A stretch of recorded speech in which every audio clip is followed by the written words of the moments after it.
Well, after 6 incredible seasons of Outlander, how many of you have been watching from the beginning out here? Yeah? Oh, yeah. It's just an incredible series. And Diana, I wanted to start with you. You know, when you stumbled upon writing this series, and now we're 9 books in, and a 10th on the way, which we're understanding. Yeah, you're working on it, right? What is it like to create a universe, a phenomenon that has just taken the world by storm? Well, it's good. Definitely good. Yeah. It's kind of like boiling a frog. You know, it's very, very gradual. Yes. Yeah, but here we are, and the temperature's about 120. So, yeah, it's good. Oh, absolutely.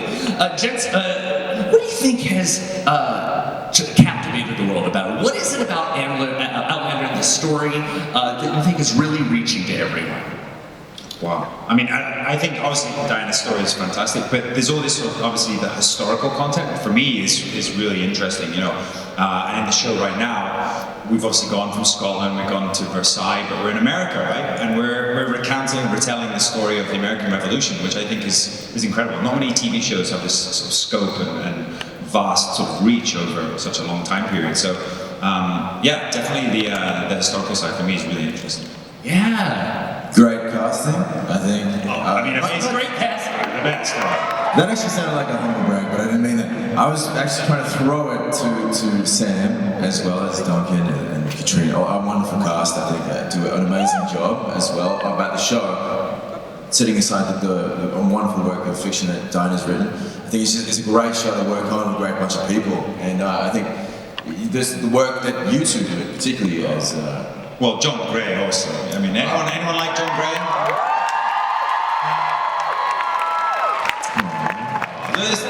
Let's hug it out.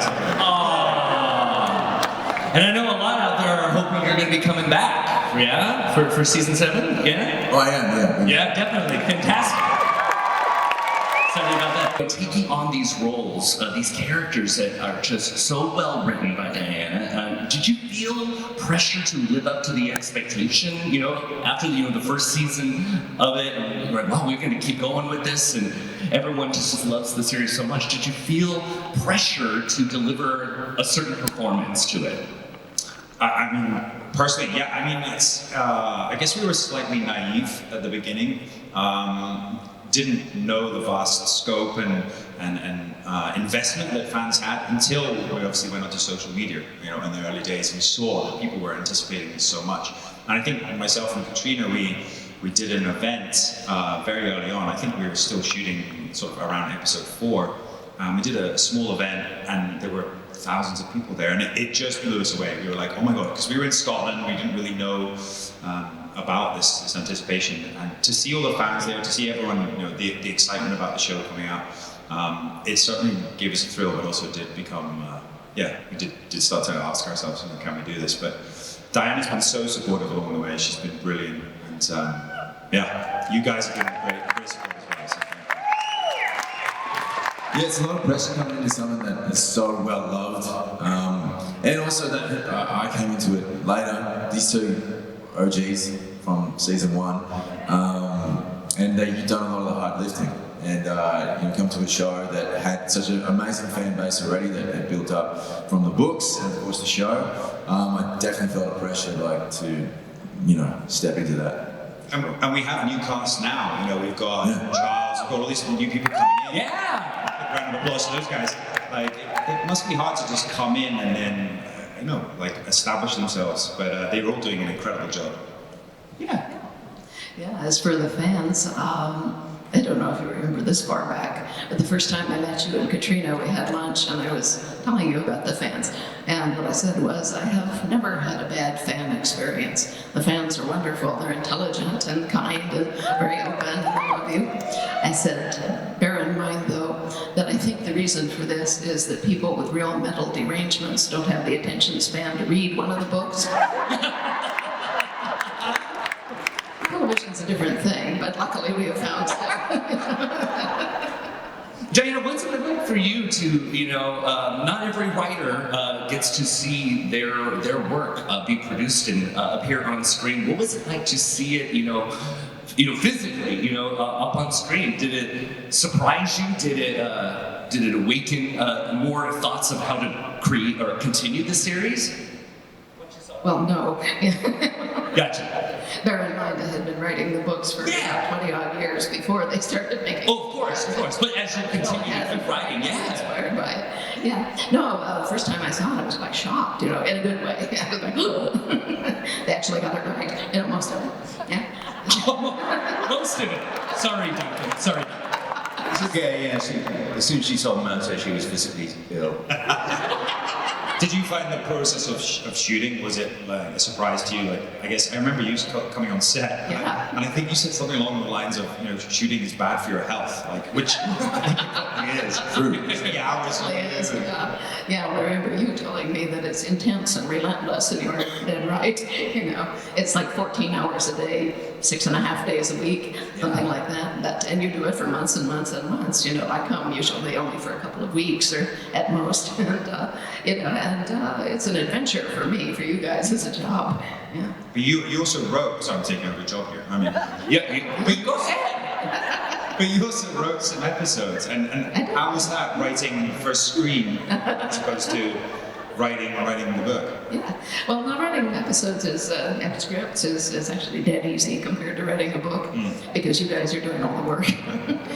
Really, all I have to do is provide dialogue and little short bridges, and you take it from there. And even then, you mess with the dialogue, but that's good. Yeah, sorry about that. Absolutely. I'm sure a lot of fans out here, as much as they love you, they want to hear those behind-the-scenes stories. And I'm sure, woo! Yeah, and they appreciate your dedication to the series. And I bet filming and coming back during the pandemic provided its own set of challenges. Anything from the most recent season that was memorable or humorous that maybe the fans haven't heard about? Some bloopers have been fun during the series that really stands out to you? God, that's really difficult. And I would say season 6 personally was one of the hardest seasons to shoot, and it was also a small season. But I think it was a sort of cumulative effect of obviously shooting through winter in Scotland, which we always talk about the weather or whatever, but it was really tough. And then I think also the subject material. The Christies. That family. Boy. They're hard work, right? And we need to take a moment about this. Let's take a moment and celebrate it. Those guys are amazing, aren't they? What a Mark. They're fantastic as a family. But geez, I wouldn't invite them around for dinner. But then I guess also the COVID protocols. It just made everything slower and more difficult. But also I think despite being a smaller season, I think it's one of the most interesting ones. It's compact, it's intense. So I actually really enjoyed it, but it was very, very difficult. I can't think of a funny thing that happened because not many laughs come when you're working with the Christies. I think the first time I saw more than 2 people in several months was on an Outlander set. So I flew from Australia to the UK, and that was crazy actually. But one of the first days was that day that we had that big crowd scene in. Lord John Gray meets Claire, and I was about to call you Sam, but your name is Jamie. Correct. Remember that? And there were so many people in that one room, all those extras. I think it was a huge extras day. What scene was it? Flora McDonald. Oh, yes. Right. Yeah, and we went a bit crazy, a bit loopy that day, didn't we? We did. Yeah, as you do on big crowd days. But that was the most people I'd ever seen too, so I was going extra loopy. Because I hadn't seen so many people in so long. We'd been going to isolation and lockdown. And you guys had filming this. Yeah, that was a trip. I remember in the back of the scene there was a string quartet. Oh yeah. So a violin and a cello, and of course they didn't play all day. They were pretending to play all day, and I just kept looking over at them, and they're just doing this. That's what I've got to do all day. I was really impressed. I thought they were really good. I'm the supporting artists who aren't having conversations, but pretend to be having conversations. Yes. Yeah. It's an art form, isn't it? It's an art form. Yeah, well, my perspective is a little different because I do get to see all the filming because they send me the dailies, all the filming that they shot every day. And that's absolutely fascinating. But sometimes it's like 47 takes of the same scene, so I will admit to skipping a little bit. But, you know, I kind of judge how things are going by the number of times either Sam or Katrina says fuck. Who says, Hard days lately. who says it more? Myself or Katrina? Her, yes. I would have said that, yeah. Duncan, good taking over here to you. You know, your character has not been with the series in a little while here. Are you still captivated as the story is continuing? Crossing your fingers in some way, shape, or form, and come back? I mean, we're time traveling here, so anything's possible. I think I was very fortunate to linger around as long as I did. You know, as you know, I should have took the bullet in Gabaldon, and it's good that the story continues. I think that's, you know, the effectiveness in dramas like this, as we say, it's about family, and family is about loss as well. So, you know, it's like that's part of the magic of the storytelling that he's gone. I don't think Murder would be adding any more to the story at this stage. You could write some Murder fanfic. Yeah. Oh, some fan fiction? Yeah. I don't know what he gets up to, but we could come up with something eventually. We could get done. Murder going forward in time and becoming a biker, I think is. Like it. Sons of Anarchy with Murder. She's listening. Well, That's a show about family as well. yeah, I promise nothing, but if we should get a season 8, I'll see what I can do about Murtaugh's ghost. Oh! You heard it here! On a Murder. Thank you. You know, just touching on the whole scene with family, which I just love. Aren't you getting the sense just from them on stage here that you guys are a family yourselves making this series? Apart from Graham McTavish. Well, of course. Yeah. I mean, on set, it's just got to be great. You guys must be really tight and together, and that's so important in making a series like that. Yeah. Yeah, I think we were very fortunate. I think Sam touched on it earlier that we didn't really know what we were getting into. You know, when we were casted to this huge beast of a thing, kind of until the first huge read-through we had, which was it was this ridiculous read-through. I think they rented out some Scottish cast. Awesome, Yeah. All the brass from Stars and Sony turned up, and we went, oh, okay. You know, the pressure's on. That's real. Everyone got on immediately, and I think it was due to that pressure, due to we were all kind of new hands. You know, there was no big kind of star involved in the show, and it was just such an amazing experience shooting season 1, and we all bonded. You know, it was fantastic. It's changed your lives. It really has. And we have Diana to thank for it all over here. We really do. Yeah. Well, you know, we have such incredible fans out here. I thought, since it's a Sunday morning and we're having a nice casual conversation, you guys up for some Q&A with the fans out there? How does that sound? All right, so here's how we're gonna do. We have 2 microphones out here, and if you would like to come ask a question, we said slowly, calmly. Yes, we're gonna bump the lights up here. Hi, I'm Marianne from Philly. Hi, good. This question is for Sam. So I noticed that Jamie does a lot of crying scenes. Crying scenes? Crying scenes. Yeah, you do cry quite a bit. Try that in. It's just so good. So my question is, what method do you use to kind of cry on command? I would say he's very stoic, so I'm not sure he does. I mean, I don't think he's a crier. As in, I don't think he openly kind of weeps, but I think he always holds things back. He's strong, and I think, but that's what's really fun to play, right? I mean, it's much more interesting to play someone not wanting to cry.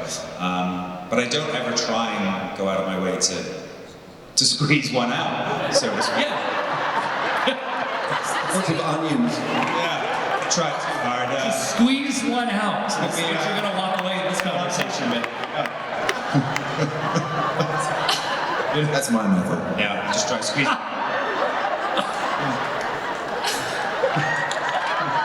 What is he doing? He's squeezing.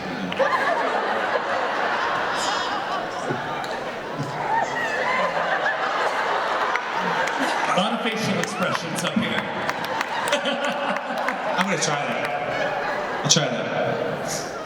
So when that tear does roll down, you don't how do you make that happen? I don't know. CGI. It's all fake. It's all fake. I creep up and pinch him really hard.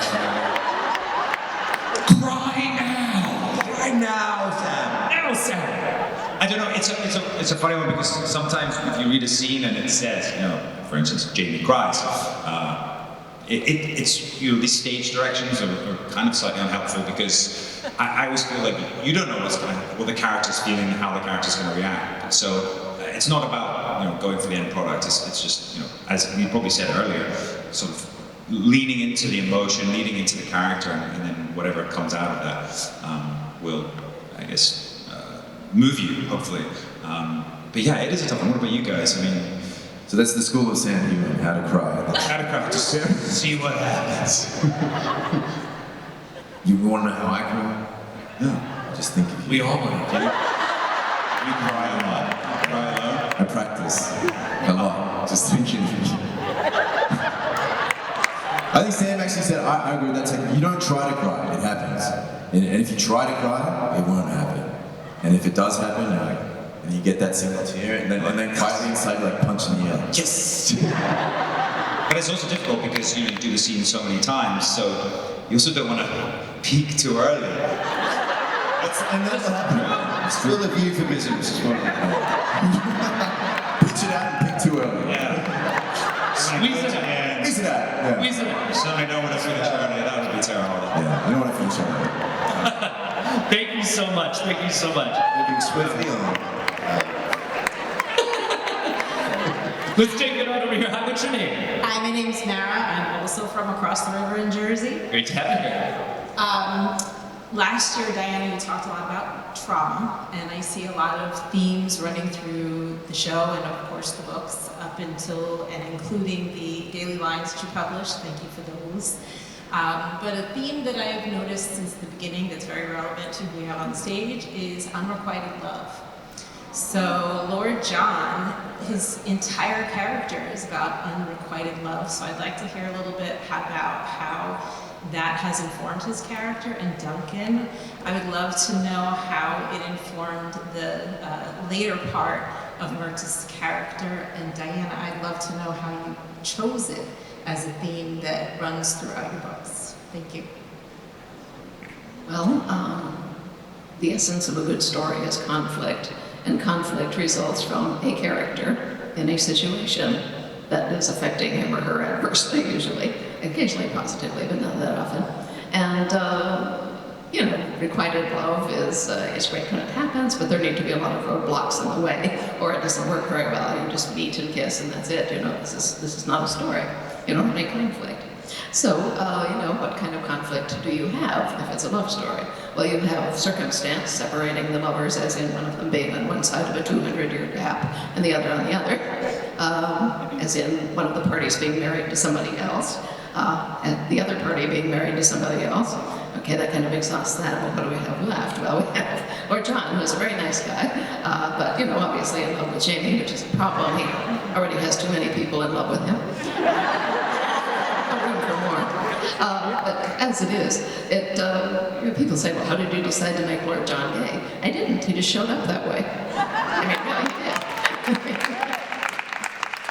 And so, that being so, well, then I began looking at homosexuality in the 18th century, which was a really bad situation. It was a capital crime. If they caught you at it, you would be hanged. And, or if not that, banished from the country, and in any case, your entire family would be ruined, because back in the day, they thought that kind of behavior was A, hereditary, and B, catching. So if you had a homosexual person in your family, nobody else would have anything to do with you. No one would patronize your business. They wouldn't let their daughters marry your other sons, because who knew they might be. So, this is very dangerous. And so Lord John lives with that kind of danger, with the consciousness of it all the time, which makes him both a very strong character, but also one who is subject to constant conflict. In other words, anything he does is interesting.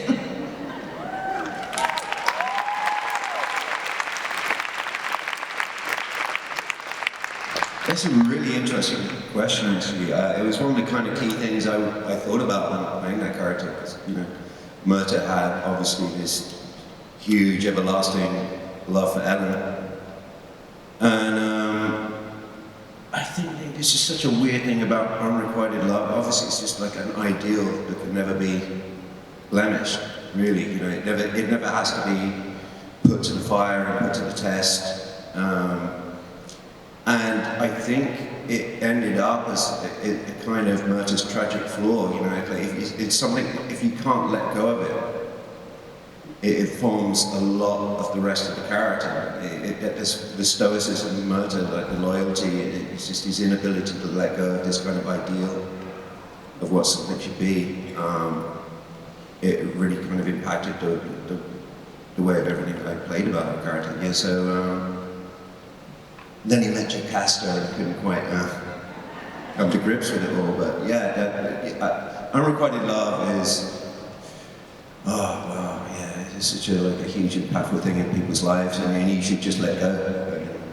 I thought he was so tragic, Myrta, the way he plays him. Certainly, you know, because I always felt that he's this kind of sad, solitary figure in a way that, you know, when we first meet him, you know, he's definitely still in love with her, or the memory of her, and his sort of loyalty to her. I think it was beautiful. And then obviously, I think we all kind of enjoyed the sort of Jocasta of it slightly at the end, because it was like, he's finally got a chance. He's finally going to get some. He's going to get some.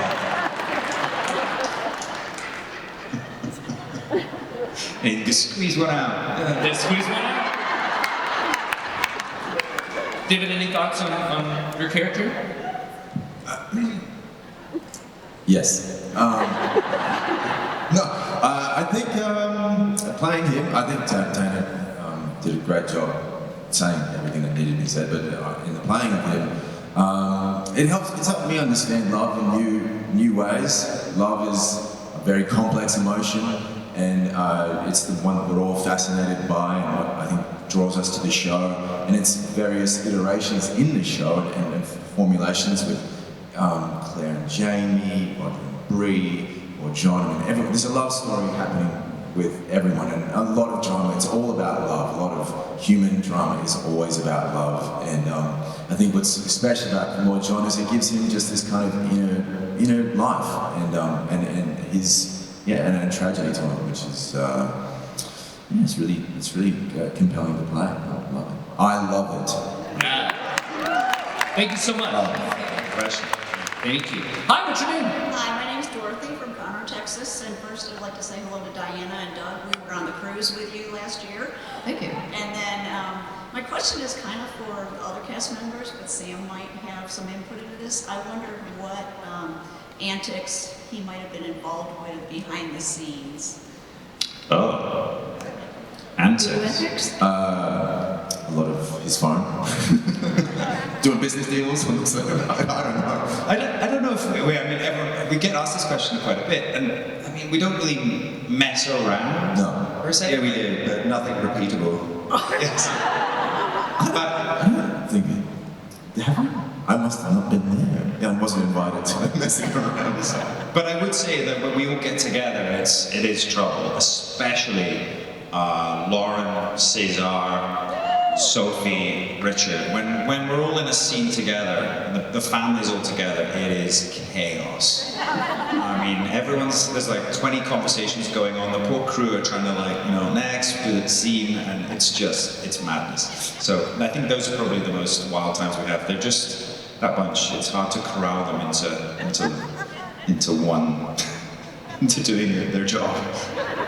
The absolute filth that Gary Lewis used to come out. Well, Gary Lewis, yes. Colin was Colin was notorious. Between takes was quite hilarious, involving Mrs. Fitz and. Yeah, there was a whole backstory there.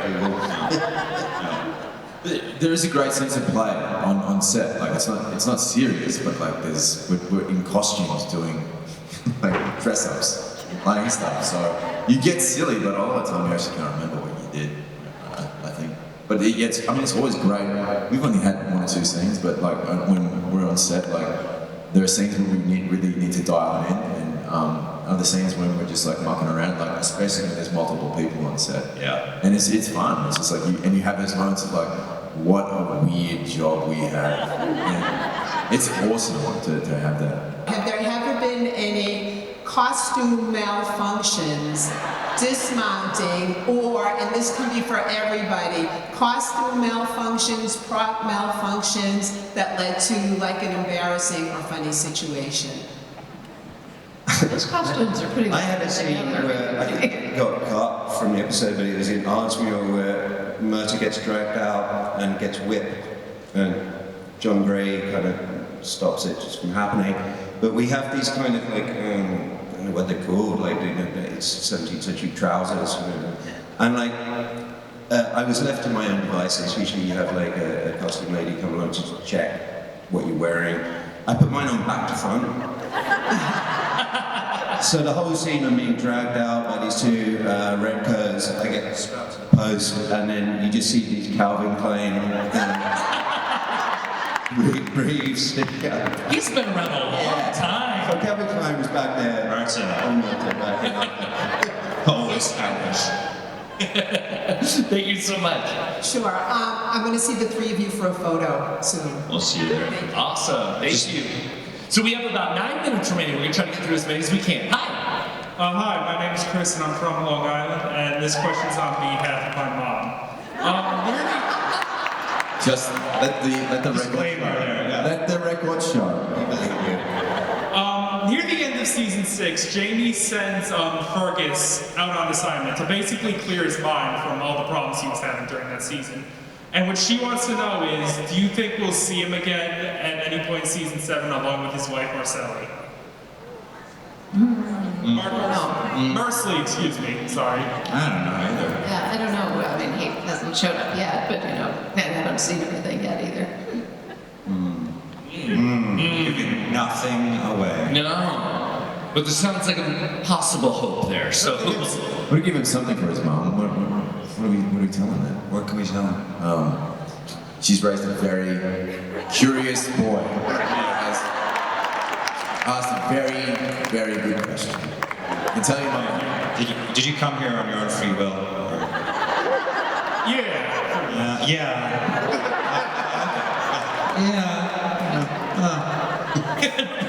thank you so much, man. Thank you.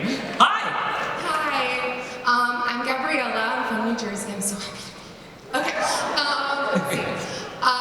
So I'm one of those people who does have trouble concentrating when I read a book, so shout out to Davina Porter for being an excellent narrator for when I need to switch to audiobooks. So when I started reading Echo and the Bone, I was kind of like, who are all of these characters? And like, oh my goodness, there's so many people. And then when, I don't know how much, read the books. Like when I first met Willie, I was like, okay, but do I want to listen to you? You seem kind of like a child, but you are a child. Anyway, lots of stories in Echo and the Bone. How much of that can we expect to see in the next season with so many storylines? Like, and I know we still haven't really gotten past the end of the last book in the season.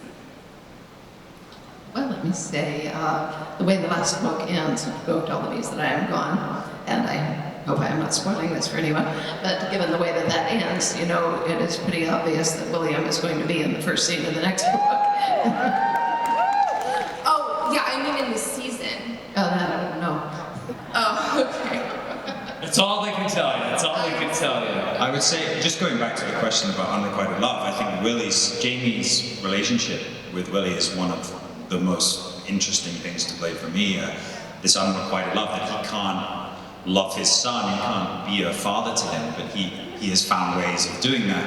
And I just think, yeah, it's a really nice, another sort of, I don't know, side to Jamie's character, you know, that he has this unrequited love, that he desperately wants to be his father, but he can't. And I think it makes this relationship really interesting as well.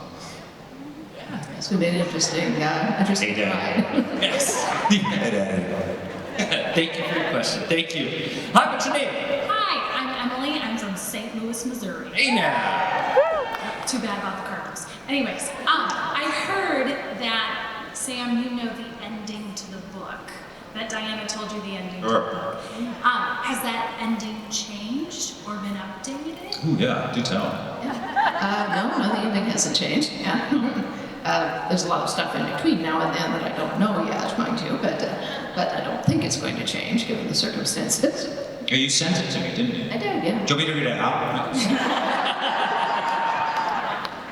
Oh, no Wi-Fi. Yeah. But you did, very early on. And I have one more quick question. Favorite filming location? Where the stones are, where the standing stones, it's up near Schiehallion, Kinloch Ranach. It's a very beautiful location. You have this big mountain, Schiehallion, that sits there. There's something about it that's very magical, not just because it's where you can go through the stones and go back in time. There's something about that place which is just amazing. Yeah. David, Duncan, any favorite location? I think the episode, I think it was called Rent in season 1. It was like, where were we? Was it Abermore National Park, basically, and it was just so beautiful. Gary Steele, like, was a set designer at the time, you know, with his encampments out, and like the cameras are so unobtrusive that, and we were like so many extras. We were riding on horseback. It just felt like we were actually back there in the day. It was so beautiful. The country is just so gorgeous. It's gorgeous. Yeah. David? It's weird for me because I'm from Australia and I get carted around to locations and I don't really know where I am. And I'm going to ask, what was the name of that? The prison, Artemio? What was it? What was the castle? Oh, Craig Miller. Craig Miller, yeah. That's the first castle I'd ever been in. And then, like, between takes, we had a green room in the castle. That was so strange. First time I'd ever been in, it is a castle, right? Yeah. Yeah, okay, see, I don't really know. It's in time. But it's fake, no. Yeah, and that will always be special to me. It's an interesting castle because it's literally in the city, I guess like Edinburgh Castle, but it's kind of odd. You sort of go through these housing schemes and people's houses and then there's just a castle just sitting there and it's just really odd. 100% it's haunted too. Yeah. 100%. Yeah. Thank you so much. Thank you so much. Hi. Hi, I'm Stephanie from North Carolina. My question is, there was talk about a Lord John spin-off, and I know there's a spin-off with, Jamie's parents, but haven't heard anything more about Lord John, so is there anything? Can you say? Maybe? At the moment, there doesn't seem to be any interest on the part of the people who actually produce the show, and I don't mean Raoul and Matt, I mean like Sony. Yeah, they don't seem to be all that interested at the moment, but things change, and they change fast. Putting it out there. I have one more question for Sam. I'm seeing Graham in 2 weeks. Oh dear, sorry. Yes. We're hosting him at Fraser's Ridge Homecoming. Oh dear. In the mountains. Yeah, you've been disaster. Awful time. Do you have a message? Well, I just hope he pays the bill. And he does owe us all dinner, doesn't he? Do not take me out to a restaurant. You'll be left with a very heavy bill to pay. I spent Valentine's Day with him last Valentine's Day. We had a very romantic meal together. We went to this restaurant that he'd been to 3 nights in a row. He does that? Yeah. Yes, I'll have my usual table. Did he take you out as well? Yeah. No, this is another Valentine's Day. Another Valentine's Day. Gotcha. That's exactly how he would. Oh no. And I knew of this wine that's very expensive, and of course he ordered that every night. He's a man of creature of habit. Creature of habit. And but yes, we got to this table that evening, and he invited me along. It was Valentine's evening, and they put roses out for us. And all these other couples sitting there, and I'm sitting opposite Graham McTavish, like, this is weird. But we had a very lovely evening. What was he thinking? I wonder. This is amazing. I won't say how the evening ended, but I'll tell you how it ended. It was the next morning we left this hotel, and as we were leaving the hotel, I got the bill for all 3 nights. Yes. That's McTavish. I'm gonna tell. No, we love him, really. Definitely gonna Well, tell. Thank you. since we are telling Graham McTavish stories and location stories, there was one thing while I was on set. It was this long horse ride where you're escaping from redcoats, and there's a change of horses in which Graham is supposed to leap from one horse to the other. Well, this involved a mechanical horse that he had to be leaping onto. It was being drawn on a truck, and he had to leap on and off the mechanical horse, a dozen times or so. Well, and Kenny, another writer, and I were standing somewhat downhill from this. Graham comes staggering down after all of these takes, and as he passes us, he says, "I've been having a conversation with my balls." And they both said, "We'd really rather you didn't do that again." It was unflattering. I knew I should have worn a cup this morning. Thank you so much for your question. End of this now, but don't worry, there's still opportunities to be able to meet you guys on the autograph floor. Oh, for right? sure, yeah. Yeah, and then Diana, you and I will be back later this afternoon for a spotlight with Diana at 1:45 downstairs in 401.